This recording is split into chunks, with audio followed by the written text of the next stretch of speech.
El Señor esté con ustedes.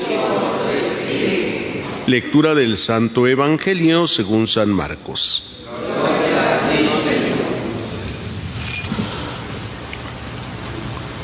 Después de que arrestaron a Juan el Bautista, Jesús se fue a Galilea para predicar el Evangelio de Dios y decía: se ha cumplido el tiempo y el reino de Dios ya está cerca.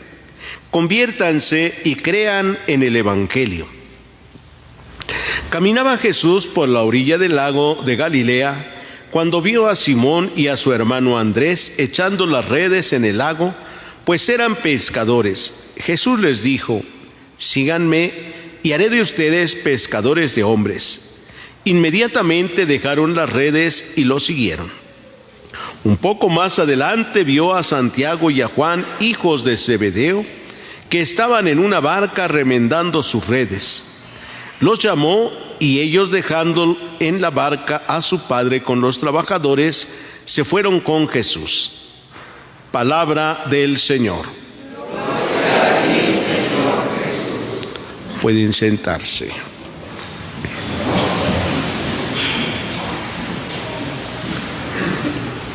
Queridos hermanos, al comenzar Jesús la predicación, viene a ponerse al frente de todo. Dice el Evangelio de hoy que después de que arrestaron a Juan el Bautista, esto nos hace ver que Juan el Bautista ya desaparece de la escena de ser profeta y de anunciar el Evangelio, porque entrando a la cárcel Juan el Bautista, pues que propiamente entra a terminar su vida ahí, pues ahí lo matan. Herodes manda que le corten la cabeza estando en la cárcel, ¿ya? Entonces ya no habrá más actividad de Juan el Bautista. Comienza Jesús con una buena noticia. Juan el Bautista preparaba el camino y arrepiéntanse, y a los fariseos les decía: si ustedes piensan que se van a escapar al castigo del Señor. En fin, la noticia, el anuncio de Juan estaba acompañado de una amenaza, el castigo, ¿sí? Todo el mundo le tiene miedo al castigo, a no ser que algunos de ustedes no tengan miedo al castigo, pero de niños teníamos miedo a ser castigados. Hoy también los niños tienen miedo a ser castigados, ¿verdad? Su papá o su mamá los castigan. Hoy, ¿por qué castigan a los niños? Porque tienen mucho tiempo en el celular, porque se portan mal. Y los castigos de los niños a veces es, ahora les dicen: pues ahora no te voy a prestar el celular, no lo vas a agarrar durante todo el día. Ya lo castigan, ¿verdad? O te portaste mal, no obedeciste, ahora no hay celular. Y hay castigos entonces. Pero Jesús viene a anunciar ahora de una forma positiva el Evangelio. Dice: el tiempo se ha cumplido, el reino de Dios está cerca. Arrepiéntanse y crean en el Evangelio. Hay una buena noticia: lo que se esperaba ya está, el tiempo que esperaban ya está. El reino de Dios está cerca. Está cerca significa no lo han conocido. Y está entre ustedes, pero no lo han conocido, ya está cerca de ustedes. Cuando ustedes lo conozcan y lo acepten, ya estará en ustedes. Pero ¿qué se necesita para conocer el reino de Dios y para aceptarlo? Pues conocerlo. Mientras caminaba Jesús por la ribera del mar, vio a dos discípulos, ¿sí?, que estaban con sus redes a la orilla del mar, porque eran pescadores, con su barca. Y entonces Jesús los llamó y les dijo: síganme y los haré pescadores de hombres. Ellos, dejándolo todo, lo siguieron. Más adelante nos dirá Jesús que llamó a los que Él quiso. Los llamó para que estuvieran con Él. Sí, primero hay que estar con el Maestro para saber quién es, qué quiere. Hay que aprender de Él. Así llamó a estos discípulos para que fueran con él.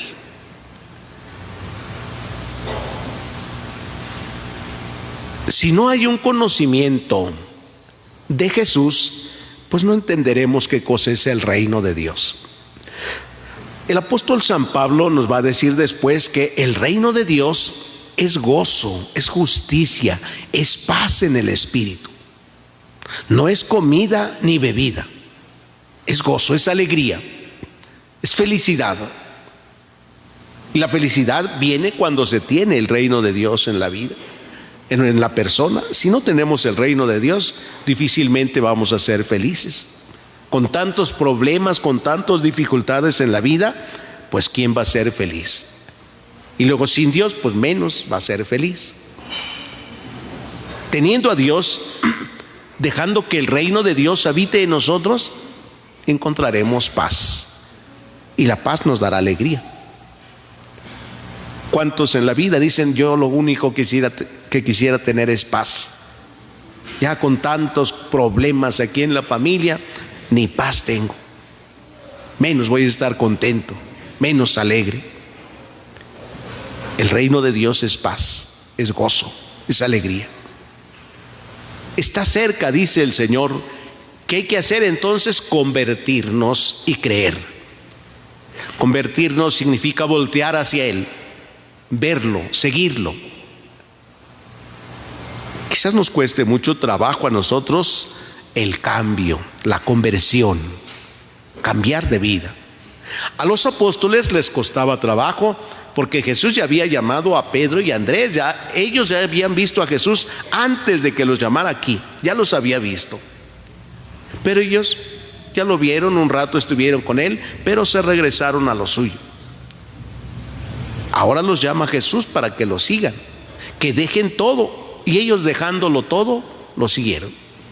¿Qué tendríamos que dejar nosotros hoy para creer en Jesús y dejar que su reino habite en nosotros, esté en nosotros? Si nos cuesta trabajo dejar o cambiar. Hay, por ejemplo, a quien le cuesta trabajo cambiar de look, como decimos a veces, ¿verdad? Se peina igualita siempre, siempre igualita siempre. Nunca se arriesga a peinarse de otra manera, porque dice: no, ¿qué tal si me veo re mal? ¿Da? Yo le dije al peluquero: córtame el pelo, y ya me lo cortó bien cortito ahora, ¿verdad? Y se me ve, pero de película, ¿verdad? Bueno, pues si no me digo yo, ¿quién, verdad? Pues sí, habrá quien diga: no, sí se le ve muy bien. Quien no se le ve muy bien. Bueno, pues ya el peluquero lo hizo, ya. Yo le dije: córteme el pelo. Me cortó el pelo, ¿ah?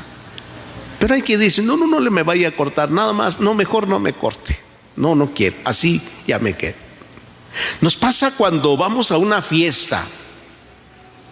¿Cómo nos arreglamos cuando vamos a la fiesta? Tan elegante que a veces hasta dicen algunos: mira, pues si no estás tan feo, nomás báñate, arréglate y estás elegante, estás galán, ¿ah? O a las mujeres también les dicen: oye, pues si ni estás tan fea, mira, ¿quién te viera? Tan guapa, tan bonita que te ves. Nos cuesta trabajo a veces estar cambiando nuestra forma externa, ¿sí? Nuestro vestir, pero ahora nuestro actuar también nos costará. Hay quien dice: yo soy así y no cambio, así soy. Oye, pero eso no te hace feliz. No importa, pero así soy. No te ayuda en gran cosa. Nos cuesta trabajo cambiar. Por ejemplo, en la casa, cambiar las cosas de cómo están acomodadas a veces. Hay quien dice: hoy voy a cambiar mis cosas, mi cuarto, ahora mi cama la voy a poner acá, mis otras cosas acá. Pero eso implica un trabajo, pero bueno, entonces, para evitar el trabajo, mejor no cambio nada. Hay que se quede todo así igual, todo que se quede igual. No queremos trabajar. En nuestra vida, cambiar nuestra forma de ser cuesta trabajo, porque empezar a seguir a Jesús y creer en Él Cuesta trabajo porque creerle a Jesús significa perdonar, amar, servir, ayudar. No es que me ayuden, que me sirvan, que me amen, que me entiendan, no, es al revés, es dar, es dar. Conviértanse porque el reino de Dios está cerca, dice el Señor. ¿Qué vamos a dejar? Los apóstoles dejaron sus redes, su forma de vivir, su pesca, a su padre que estaba con ellos, todo lo abandonaron para seguir a Jesús. Bueno, pues hoy, ¿qué podríamos abandonar nosotros? Cada quien piense a ver una cosa que podría dejar en esta semana de hacer para bien de la propia familia, o para bien en el trabajo, en la oficina, en la escuela. ¿Qué dejaría de ser? ¿Qué habría que cambiar? A lo mejor un maestro, una maestra en la escuela puede decir: hoy voy a dejar mi mal genio que siempre llevo a la escuela, ¿verdad? Llego y a regañar luego a todo mundo. Hoy voy a dejar mi mal genio, hoy voy a ir feliz, voy a dejar que las cosas vayan avanzando y cuando quiera corregirlo voy a ser feliz, no sin enojos. ¿Puede? Un papá o una mamá, ¿cómo pueden manifestar su conversión en la familia? ¿Sí? Pues a lo mejor ya ni voy a regañar a mi hijo, a mi hija, porque siempre le regaño, nunca me obedece, nunca me hace caso. A ver, ahora no la voy a regañar. ¿Sí?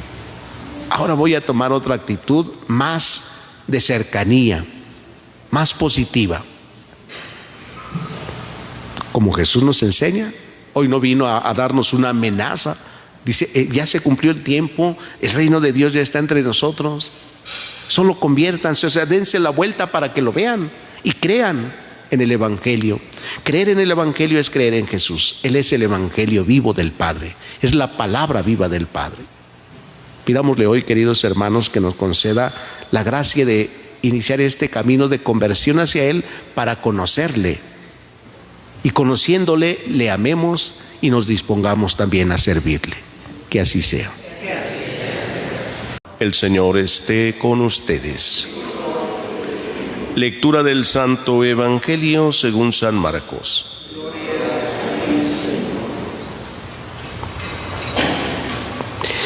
En aquel tiempo, los escribas que habían venido de Jerusalén decían acerca de Jesús: este hombre está poseído por Satanás, príncipe de los demonios, y por eso los echa fuera. Jesús llamó entonces a los escribas y les dijo en parábolas: ¿cómo puede Satanás expulsar a Satanás? Porque si un reino está dividido en bandos opuestos, no puede subsistir. Una familia dividida tampoco puede subsistir. De la misma manera, si Satanás se rebela contra sí mismo y se divide, no podrá subsistir, pues ha llegado su fin. Nadie puede entrar en la casa de un hombre fuerte y llevarse sus cosas si primero no lo ata. Solo así podrá saquear la casa. Yo les aseguro que a los hombres se les perdonarán todos sus pecados y todas sus blasfemias, pero el que blasfeme contra el Espíritu Santo nunca tendrá perdón. Será reo de un pecado eterno. Jesús dijo esto porque lo acusaban de estar poseído de un espíritu inmundo. Palabra del Señor. Pueden sentarse.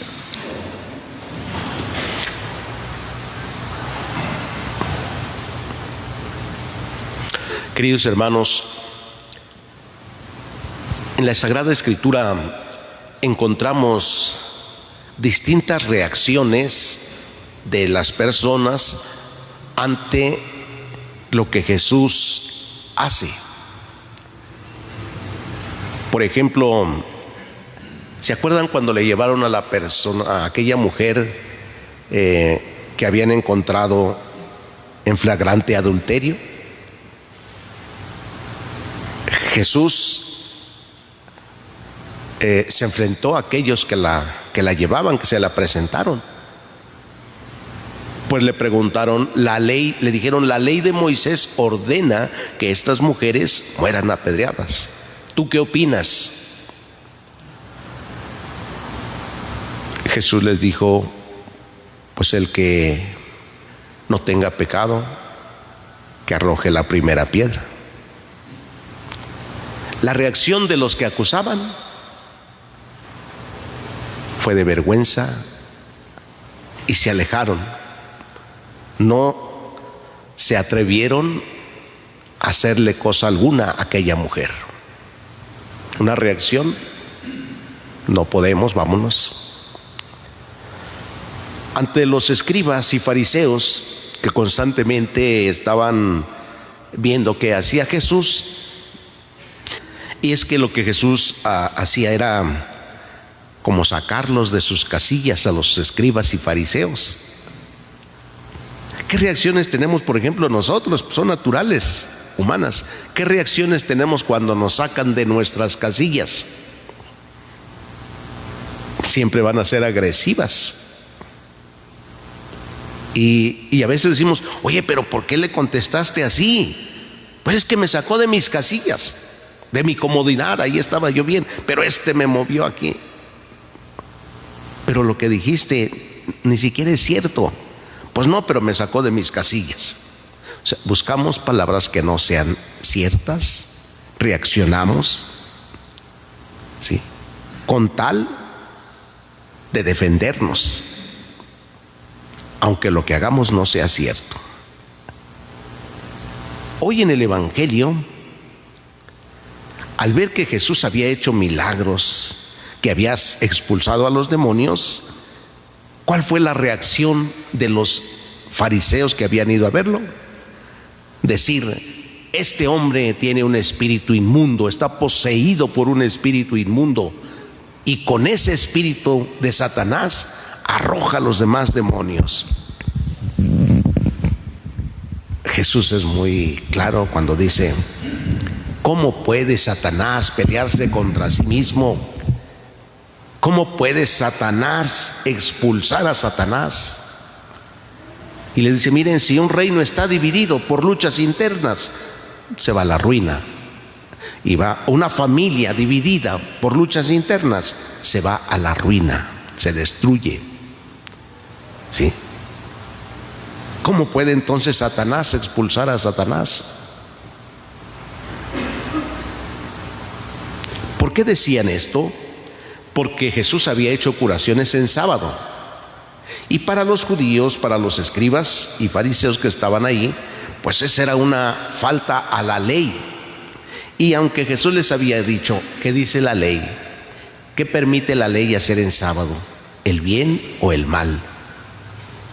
No le contestaron. ¿Sí? Los escribas y fariseos pensaban que el cumplimiento de la ley era la ley, sin importar si alguien tenía necesidad o no. Solo era cumplir la ley por la ley. Aquí se trata de hacer el bien, dice Jesús. Pero como estos le dijeron que estaba poseído por un espíritu inmundo, dice Jesús, todos los pecados que se cometan serán perdonados, todas las blasfemias serán perdonadas, pero el que blasfeme contra el Espíritu Santo, a ese no se le perdonará nunca, será un pecado eterno. Y esto lo dijo Jesús porque habían dicho que él estaba poseído por un espíritu inmundo, o sea, por un demonio. ¿Cómo le llamaron al Espíritu Santo ellos? Demonio. Eso es el pecado contra el Espíritu Santo. No reconocer la presencia del Espíritu Santo en Jesús.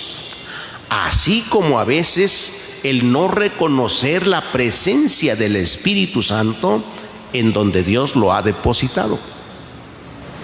¿Dónde ha depositado Dios el Espíritu Santo?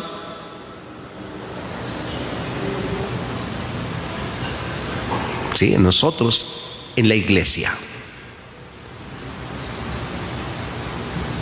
La iglesia está movida por el Espíritu Santo.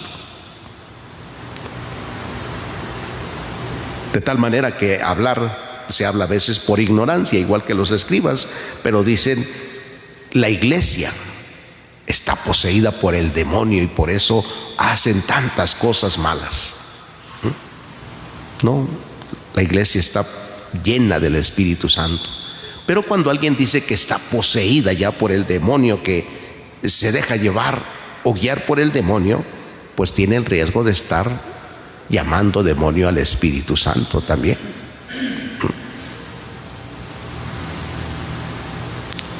Cuando alguien pueda incluso también decir que el Papa ya está endemoniado, tiene el riesgo de estar blasfemando contra el Espíritu Santo.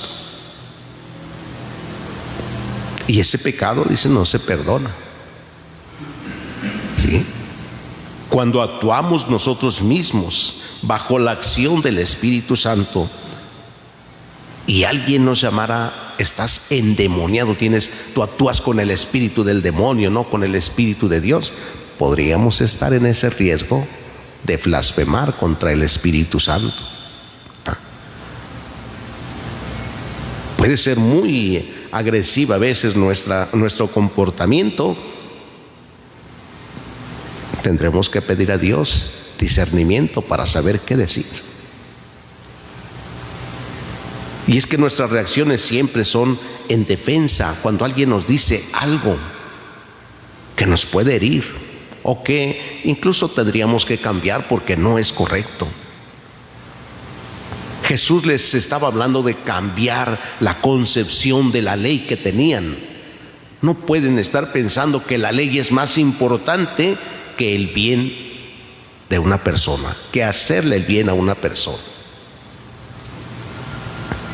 Eso provocaba reacciones, como en nuestra vida lo que nos dicen puede provocar reacciones, ¿no? ¿Sí? Y a veces es por no entender bien lo que es el mensaje.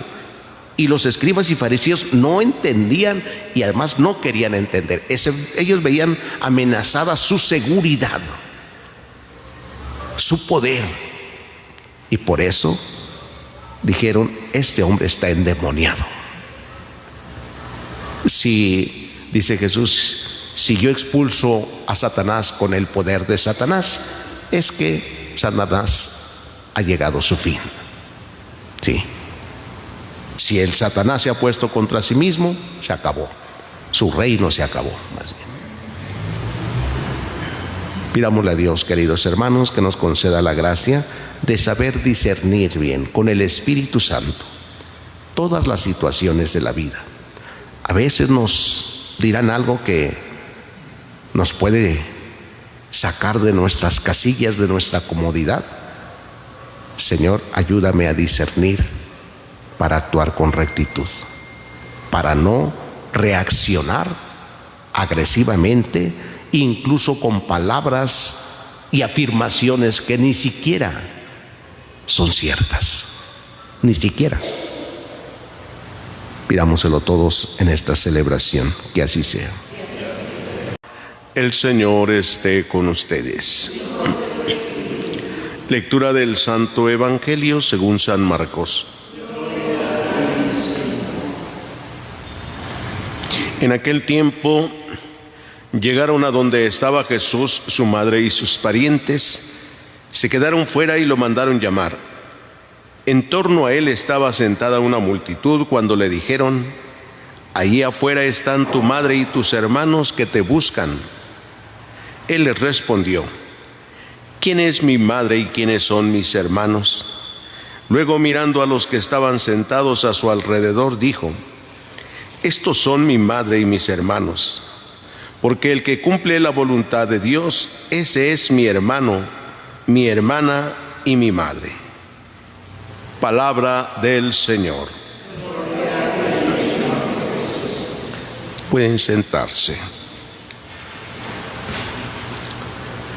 Queridos hermanos, seguramente que Constantemente estamos leyendo la Sagrada Escritura o acudimos a la misa y escuchamos los textos bíblicos del Evangelio.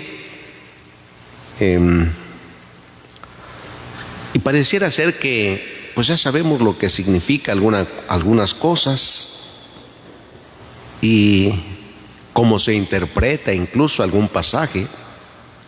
Hoy encontramos este pasaje que siempre es tomado en cuenta, incluso hasta en la defensa de la fe. Jesús se encontraba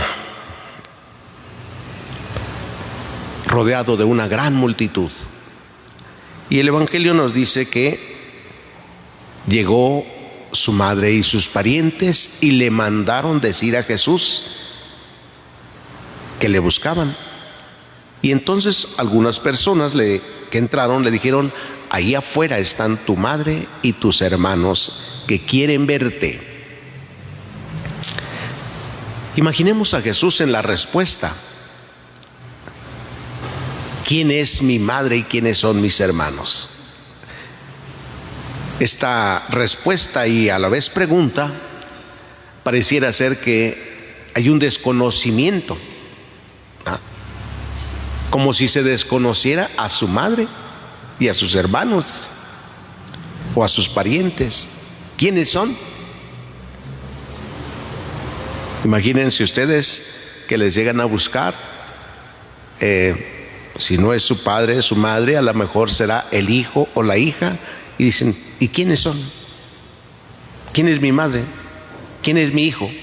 ¿Quiénes son ellos? Cualquiera, y hasta en el tono de voz, porque esta respuesta de Jesús aquí: ¿quiénes son mi madre y mis hermanos? Jesús en esta respuesta les hace ver quién es, cuando continúa más adelante diciendo: mi madre y mis hermanos son los que cumplen la voluntad del Padre. Y la respuesta incluso pareciera ser que María, su madre, ya no importa, que sus parientes no importan, pareciera ser eso. Pero María es la primera que cumple la voluntad del Padre.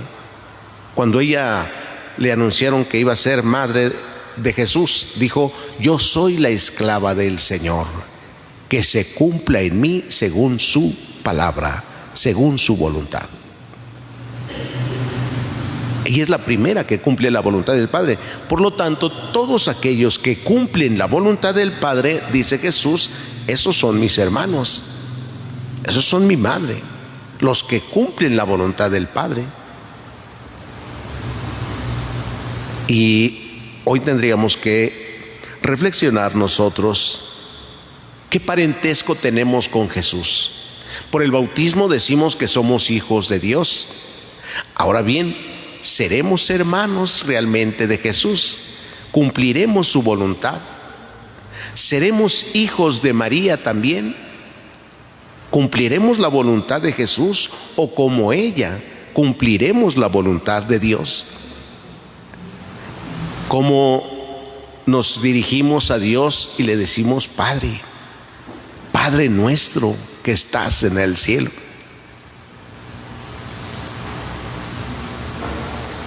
Podemos hacerlo con la plena confianza de que estamos cumpliendo su voluntad. Porque cuando rezamos el Padre Nuestro, al final también, casi al final, decimos: hágase tu voluntad, más bien en la mitad, hágase tu voluntad en la tierra como en el cielo. Por eso la reflexión de este día es: hago la voluntad de mi Padre, hago la voluntad como la madre. María es la primera que hace la voluntad del Padre. Y todo aquel que hace la voluntad de Dios es hijo de Dios, es hermano de Jesucristo. No solamente porque estamos bautizados somos hijos de Dios y ya con eso ya la hicimos. No se puede. hay que aprender a hacer la voluntad de Dios. Todos los días, en todo lo que nos corresponde hacer, en nuestra forma de actuar. Es decir, tenemos que preguntarnos cada día, ¿qué quiere Dios de mí? ¿Esto que estoy haciendo es lo que Dios quiere? Queridos hermanos, pidamos a Dios que tenga misericordia de nosotros, pues bien sabemos que no siempre hacemos su voluntad. Algunas veces nos esforzamos por hacer su voluntad, por hacer lo que Dios quiere. Muchísimas otras hacemos lo que nosotros queremos, hacemos nuestra voluntad. Por ello pidámosle que tenga misericordia de nosotros y nos ayude a que cada día descubramos que para ser sus hermanos, para que Dios sea nuestro Padre, hemos de preocuparnos por hacer su voluntad. Pidámoselo todos hoy en esta celebración, que así sea. El Señor esté con ustedes. Lectura del Santo Evangelio según San Marcos. En aquel tiempo Jesús se puso a enseñar otra vez junto al lago, y se reunió una muchedumbre tan grande que Jesús tuvo que subir en una barca. Ahí se sentó mientras la gente estaba en tierra y junto a la orilla. Les estuvo enseñando muchas cosas con parábolas y les decía: escuchen, salió el sembrador a sembrar. Cuando iba sembrando, unos granos cayeron en la vereda, vinieron los pájaros y se los comieron. Otros cayeron en terreno pedregoso donde apenas había tierra. Como la tierra no era profunda, las plantas brotaron enseguida. Pero cuando salió el sol se quemaron y por falta de raíz se secaron. Otros granos cayeron entre espinas. Las espinas crecieron, ahogaron las plantas y no las dejaron madurar. Finalmente los otros granos cayeron en tierra buena. Las plantas fueron brotando y creciendo y produjeron el 30, el 60 y el 100 por uno. Y añadió Jesús: el que tenga oídos para oír, que oiga. Cuando se quedaron solos sus acompañantes y los 12 le preguntaron qué quería decir la parábola. Entonces Jesús les dijo: a ustedes se les ha confiado el secreto del reino de Dios. En cambio, a los que están fuera, todo les queda oscuro. Así, por más que miren, no verán; por más que oigan, no entenderán, a menos que se conviertan y sean perdonados. Y les dijo a continuación: si no entienden esta parábola, ¿cómo van a comprender todas las demás? El sembrador siembra la palabra. Los granos de la vereda son aquellos en quienes se siembra la palabra, pero cuando la acaban de escuchar, viene Satanás y se lleva la palabra sembrada en ellos. Los que reciben la semilla en terreno pedregoso son los que al escuchar la palabra, de momento la reciben con alegría, pero no tienen raíces, son inconstantes, y en cuanto surge un problema o una contrariedad por causa de la palabra, se dan por vencidos. Los que reciben la semilla entre espinas son los que escuchan la palabra, pero por las preocupaciones de esta vida, la seducción de las riquezas y el deseo de todo lo demás que los invade, ahogan la palabra y la hacen estéril. Por fin, los que reciben la semilla en tierra buena son aquellos que escuchan la palabra, la aceptan y dan una cosecha, unos de 30, otros de 60 y otros del 100 por uno. Palabra del Señor.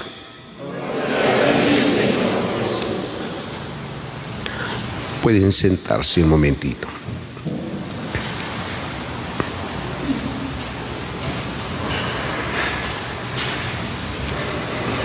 Hemos escuchado en estos días otra parábola también, en la que Jesús dice que el reino de los cielos se parece a el sembrador que siembra la semilla y sin saber cómo, la semilla germina y crece. Y crece hasta llegar a ser un arbusto donde los pájaros pueden anidar en sus ramas, a su sombra. Crece y produce el fruto. Hoy nuevamente dice, Jesús les habló con parábolas, y entre ellas está esta parábola otra vez del sembrador. Jesús va a insistir siempre en la siembra.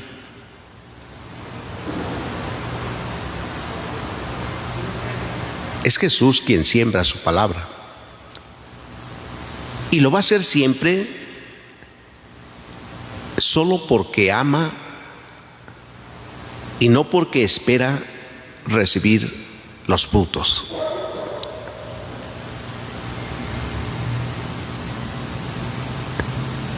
Cuando alguien ha tenido la experiencia de ver a los sembradores, a los que trabajan en el campo, sabrá que a veces le decimos a alguna persona, oye, ¿para qué siembras? Ya llevas varios años sembrando y casi ni recoges nada.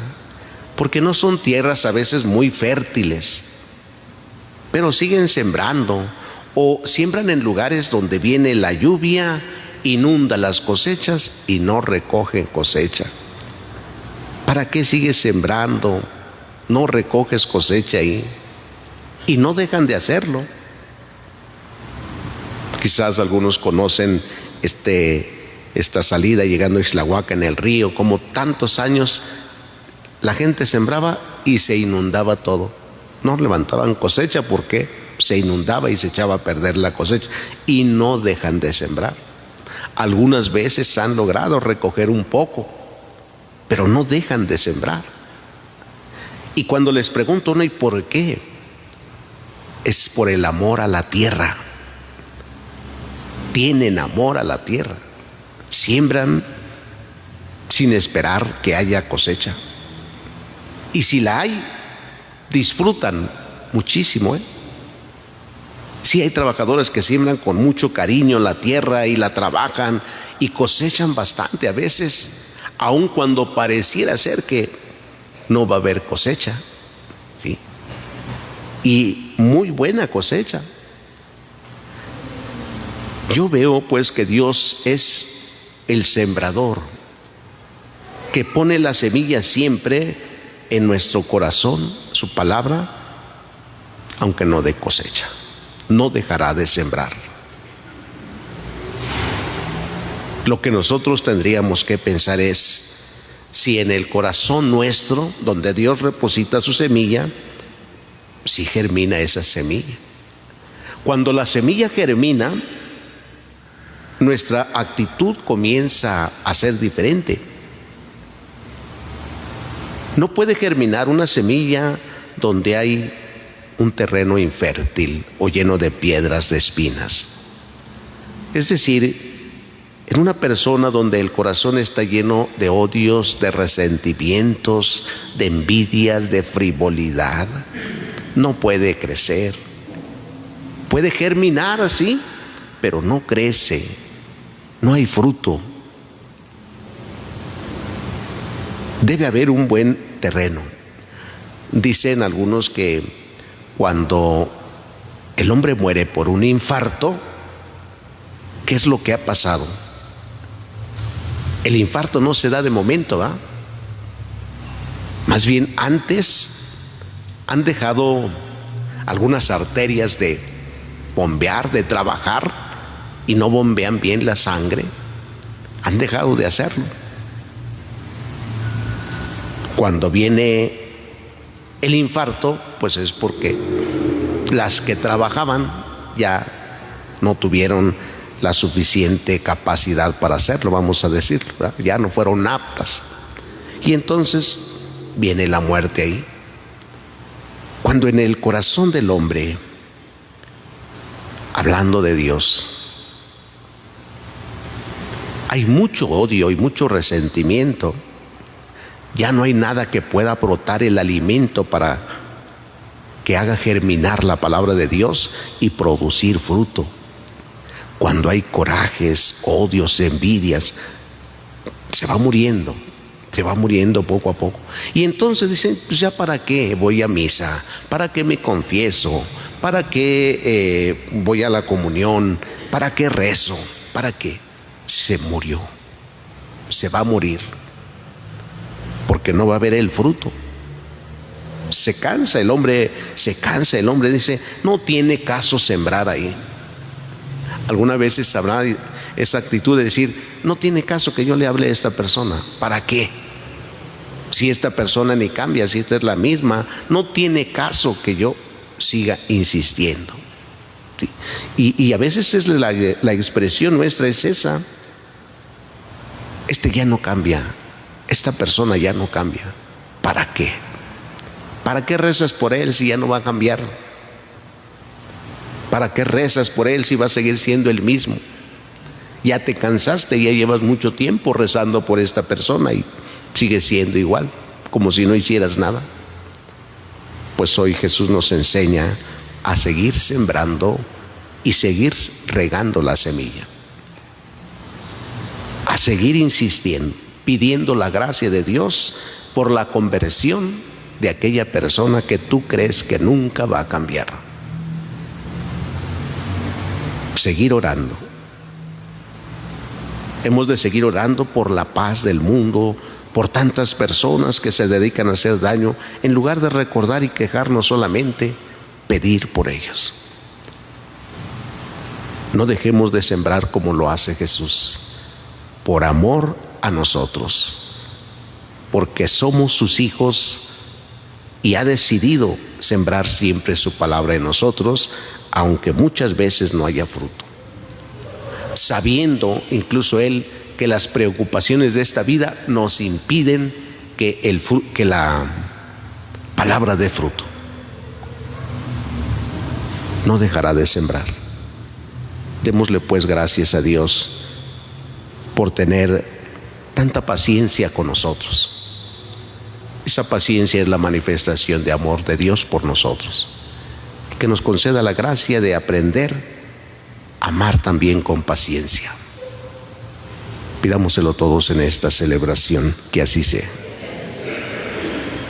El Señor esté con ustedes. Lectura del Santo Evangelio según San Marcos.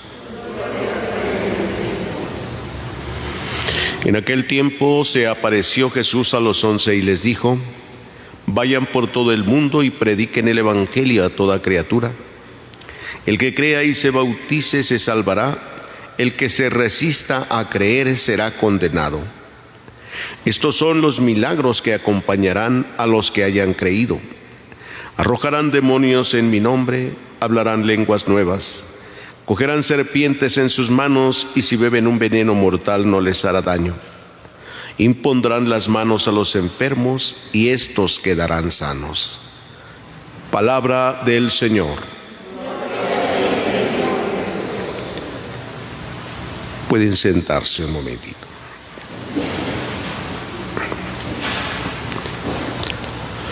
Queridos hermanos, celebramos hoy la fiesta de la conversión del apóstol San Pablo. Este acontecimiento nos lo narra el libro de los Hechos de los Apóstoles en la primera lectura que hemos escuchado. Pablo es un judío fariseo muy bien preparado en las cosas sagradas, conocedor de la ley, practicante de la ley. Además, no es cualquier judío, cualquier fariseo, con tanto poder y convencido de lo que él estaba viviendo, convencido de la religión que profesaba, la religión judía, convencido de la importancia en el cumplimiento de la ley. Sin embargo, cuando Cristo, después de que Cristo ha muerto y que los cristianos han crecido en número, los discípulos, los seguidores de Jesús han crecido en número, ¿sí? Los apóstoles ya han ido por distintas partes del mundo para predicar el Evangelio. Pablo desea acabar. Parece que a Pablo se le hace como una secta los cristianos, y una secta muy peligrosa para los intereses de los fariseos. Y entonces se dedica a perseguirlos, a encarcelarlos y a otros a matarlos. Ahora se dirige a Damasco. Además ha pedido cartas para apresar a los cristianos y llevárselos a los fariseos. Es temible, es un hombre temible. Por eso cuando comienza a hablar de Jesús, todo el mundo sabe que es un hombre temible y no saben si les está poniendo una trampa para agarrarlos o qué está pasando. Se quedan admirados, de lo que Pablo está haciendo. Entonces, mientras va por el camino, Jesús le llama. Miren cómo Jesús toma a cualquier persona que está bien preparada, pero que nada tiene que ver a veces con su mensaje. No, Pablo nada tenía que ver con el mensaje de Jesucristo. Sin embargo, Dios le llama. Dice el libro de los Hechos de los Apóstoles que se cayó del caballo. Nosotros hoy utilizamos otras expresiones para decirnos: bájate. ¿De dónde? Hoy decimos nosotros: bájate de dónde. Bájate de tu nube, ¿verdad? Bájate de tu nube. Estás ilusionando, pensando muchas cosas. Pablo cayó del caballo. Otros dicen: te caíste hasta que te caíste de tu caballo, hasta que te tumbó tu burro, es decir, hasta que te fijas en la realidad ahora. Y Jesús nos ha enseñado esto, bajarnos también. Él, siendo Dios, se bajó hasta lo más profundo. Cuando recitamos el credo, descendió, dice descendió. ¿A dónde? Hasta lo más profundo, ¿sí? Bajó del cielo, bajó a la tierra, se puso los zapatos de los hombres y caminó entre los hombres, siendo Dios. Pablo necesitaba bajarse también. Y al bajarse cualquier persona tiene muchos riesgos, muchos peligros, ¿sí? Tiene miedo a ensuciarse, tiene el riesgo de ensuciarse, ¿sí? Miren, cuando Jesús anda con los publicanos, se junta con los pecadores, los mismos fariseos le dicen que se contamina, que eso no es correcto. Todo el mundo tiene el riesgo de contaminarse al caminar con los que están abajo. Pablo tuvo que ser bajado del caballo. Quedó ciego, dice el Evangelio. Sí, al bajar se queda ciego. Aquel hombre, otro del Evangelio, Zaqueo, corrió a subirse al árbol y Jesús le dice: bájate, hoy quiero hospedarme en tu casa. Es muy fácil y muy cómodo ver las cosas desde arriba, ¿sí? Es muy fácil ver toda la miseria, el pecado en la iglesia desde arriba, verlo desde arriba. Es muy fácil ver tanta necesidad en la iglesia de tantos hermanos nuestros que necesitan ayuda. Y no me refiero a la cuestión de la ayuda material, sino en la ayuda para vivir su dignidad humana, que les es robada, que les es quitada, de apariencias de bien, incluso apariencias de bien.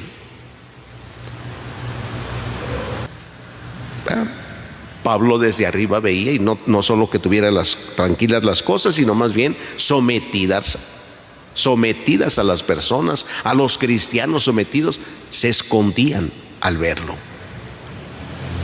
Hay que bajarse. Nosotros como cristianos, hijos de Dios, tenemos que aprender a bajarnos, ¿sí? Y todo aquel que se dice bautizado, hijo de Dios, o todo aquel que se dice estar bien, que se baje y camine, no solamente que vea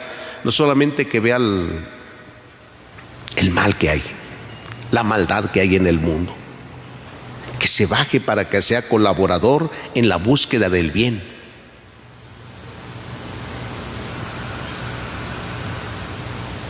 Si no se baja uno, Dios lo baja. Bájate.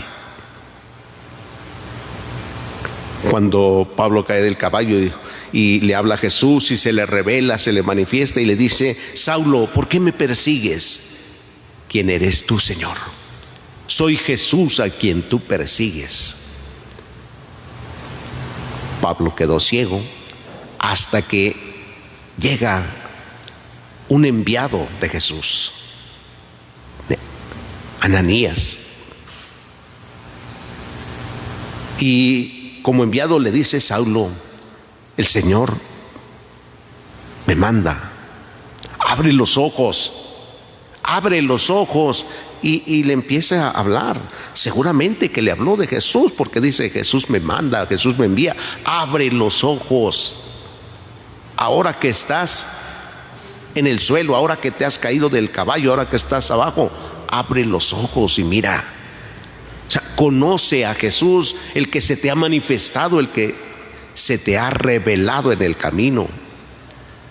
Conócelo. Y a partir de ese momento Pablo se convierte en un anunciador del Evangelio, anunciador de Jesús. Sí, ahora puede ver con claridad. Ahora dice, conoce a Jesús y habla de él, y les dice: Jesús es el Hijo de Dios, y todo mundo se sorprende. ¿Cuántos se sorprenderían de ti si te bajaras y comenzaras a hablar de Jesús con la misma convicción como lo hacía San Pablo? Ya no es anunciar una doctrina, es anunciar una convicción. Jesús es el Hijo de Dios. Queridos hermanos, hoy pidámosle al Señor que nos conceda la gracia de mirar un poco desde abajo la vida de nuestra familia, de nuestra comunidad, de nuestra iglesia, de nuestra sociedad, y dispongámonos a actuar. ¿Qué podemos hacer? ¿Cómo vivir la voluntad de Dios en esta realidad que estamos viviendo hoy? Para no mirar solo desde arriba y estar cómodos, sino bajarnos como San Pablo. Que el Señor pues nos conceda la gracia de la reflexión también, que así sea. El Señor esté con ustedes. Lectura del Santo Evangelio según San Marcos.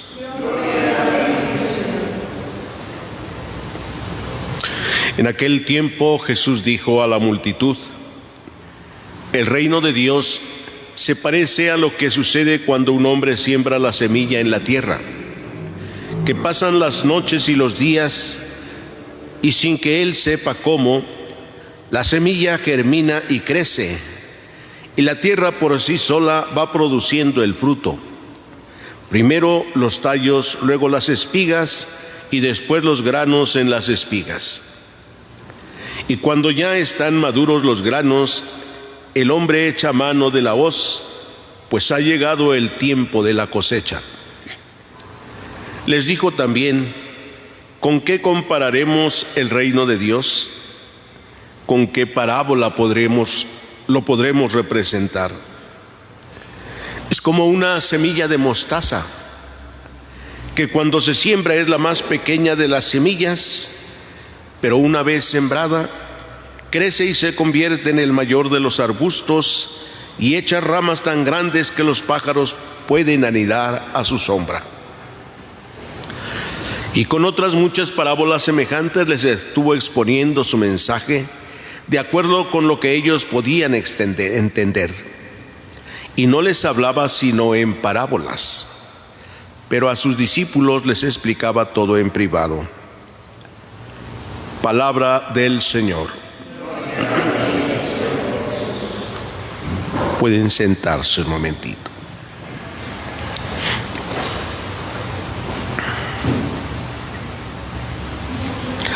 Hemos estado escuchando en estos días esta enseñanza de Jesús que nos transmite hoy el Evangelio de San Marcos. Y el tema central de esta enseñanza es el reino de Dios, el reino de los cielos. Varias parábolas hay para explicar sobre el reino de los cielos. Tanto que los estudiosos les llaman las parábolas del reino, así como hay las parábolas de la misericordia. Ahora, estas parábolas del reino son ejemplos que Jesús toma de la vida pastoril del campo, pues dice que les hablaba de acuerdo como ellos podían entender. Una enseñanza que es para nosotros también, de acuerdo a como nosotros podemos entender, de acuerdo a como el hombre puede entender, Dios nos habla. Dios no nos va a decir nunca alguna cosa que nosotros no podamos entender. Por eso se encarna en Jesucristo, se hace hombre, uno como nosotros, para que podamos entender realmente lo que Dios nos enseña. El reino de Dios se parece a la semilla que se siembra en el campo, que pasan las noches y los días y sin saber cómo la semilla germina y crece. Claro que entendemos que la semilla debe ponerse siempre en terreno bueno. Si la semilla no cae en buen terreno, en un terreno fértil, no va a producir ningún fruto.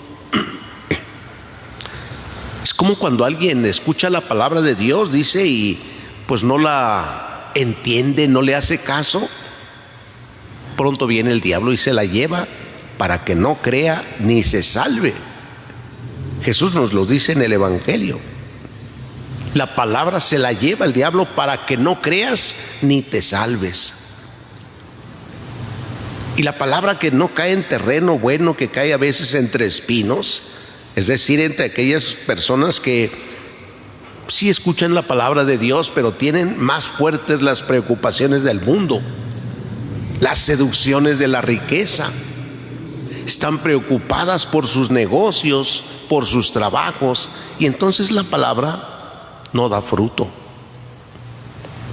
Los mismos sacramentos que a veces recibimos y que no dan frutos porque se reciben solo por costumbre o incluso hasta para quedar bien solo con los demás.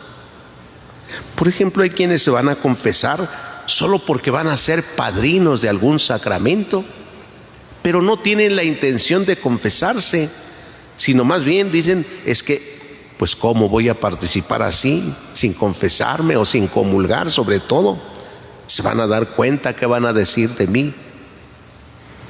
Y van a confesarse sin el arrepentimiento. Una mala confesión que no va a producir ningún fruto, o sea que no sirve de nada, es trabajo inútil, en vano. Dice Jesús que el reino de Dios crece. Cuando la palabra de Dios se acepta, el reino de Dios va creciendo, como la semilla. Primero crece el tallo, después las espigas y después los granos en las espigas. Sí, así va creciendo el reino de Dios en nuestras vidas, sin que sepamos cómo. Cuando nosotros nos disponemos para abrazar la palabra de Dios, para hacer nuestra la palabra de Dios cada día, aunque pareciera que nosotros no cambiamos en nada, pareciera que seguimos siendo los mismos. Dice, sin saber cómo, la semilla germina y crece hasta dar fruto. ¿Qué nos corresponde a nosotros? La perseverancia. Perseverar siempre, siempre en lo que emprendemos. Así como el sembrador siembra, cuida su semilla, cuando la planta empieza a crecer, pues la cuida, le quita las malas hierbas, ¿sí? Le pone los abonos necesarios, la tierra, el agua, todo va cuidando su planta. Así en nuestra vida hemos de ser perseverantes en el cuidado de la gracia que Dios deposita en nosotros cada día, alimentándole. ¿Con qué? Con la misma gracia que Dios nos da. Siempre dispuestos a escucharle, siempre dispuestos a hacer su voluntad. Pidámosle hoy, queridos hermanos, que como estos apóstoles, el apóstol San Pablo y luego estos colaboradores de San Pablo, Timoteo y Tito, también nosotros perseveremos en el aprendizaje, en el conocimiento de Dios, para que podamos dar testimonio de Él. Nadie da lo que no tiene, y si no estamos dando nada, tenemos que preguntarnos si tenemos a Dios en nuestra vida o no, porque el que tiene a Dios en su vida no se puede quedar con Él, lo comparte, pero el que no lo tiene, no tiene nada que dar a los demás. Nadie da lo que no tiene. Pidámosle a Dios que nos conceda la gracia de conocerle, para amarle, hacerlo nuestro y servir a los demás, compartiendo nuestra vida de fe y de amor de Dios a nosotros. Que así sea. El Señor esté con ustedes. Lectura del Santo Evangelio según San Marcos. Un día al atardecer Jesús dijo a sus discípulos: vamos a la otra orilla del lago. Entonces los discípulos despidieron a la gente y condujeron a Jesús en la misma barca en que estaba. Iban además otras barcas. De pronto se desató un fuerte viento y las olas se estrellaban contra la barca y la iban llenando de agua. Jesús dormía en la popa reclinado sobre un cojín. Lo despertaron y le dijeron: Maestro, ¿no te importa que nos hundamos? Él se despertó, reprendió al viento y dijo al mar: cállate y enmudece. Entonces el viento cesó y sobrevino una gran calma. Jesús les dijo: ¿por qué tenían tanto miedo? ¿Aún no tienen fe? Todos se quedaron espantados y se decían unos a otros: ¿quién es este a quien hasta el viento y el mar obedecen? Palabra del Señor. Pueden sentarse.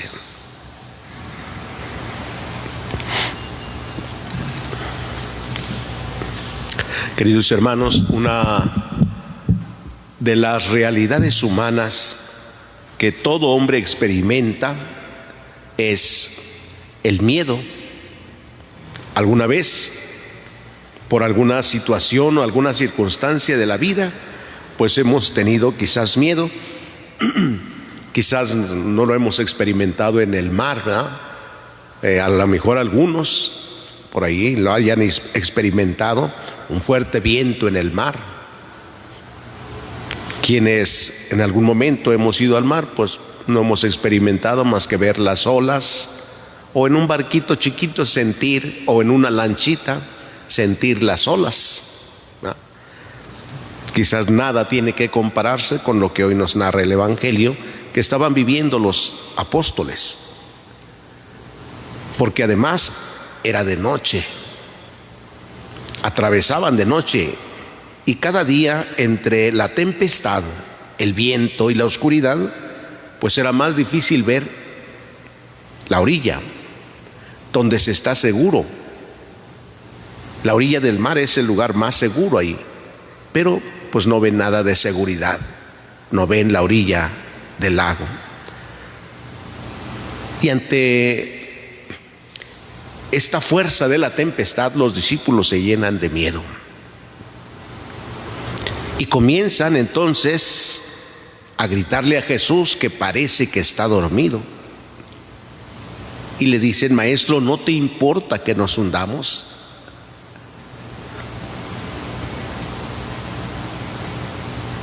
Esto, queridos hermanos, nos lleva a mirar siempre la realidad de nuestra vida cuando nos sentimos solos, cuando sentimos que nada puede solucionar nuestra situación o nuestra realidad de vida, y que nos llenamos de miedo.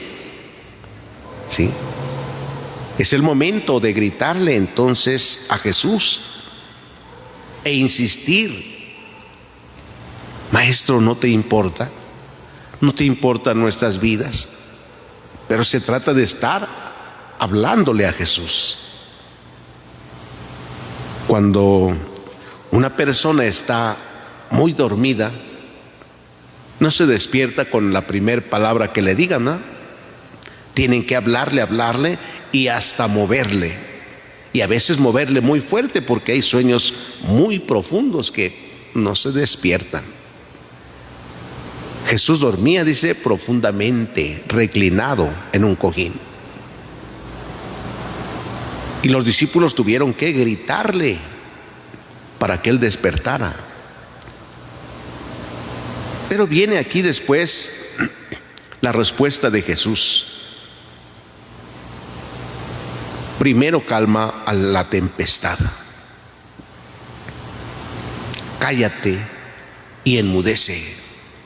Y el viento se calmó.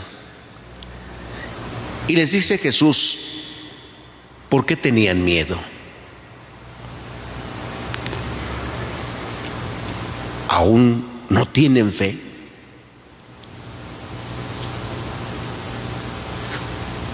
Jesús hace ver a sus discípulos que el miedo viene cuando no se tiene fe en Él, cuando no se cree en Él. Porque aun cuando venga la tempestad, si la fe está firme en Él, nada pasará. Se confiará en Él siempre, habrá confianza en Jesús. Pero si no se tiene fe, vendrá el miedo y cada vez será más fuerte. El miedo hace que actuemos siempre de manera equivocada. Sí. Jesús nos invita a tener fe en Él. ¿Por qué tenían tanto miedo? ¿Aún no tienen fe? Y esto Jesús se los dice después de que ha calmado al viento, después de que ha dicho: cállate y enmudece. Por ello dice que todos se quedaron admirados y decían: ¿quién es este a quien hasta el viento y el mar obedecen? Ya les ha dicho Jesús: ¿aún no tienen fe?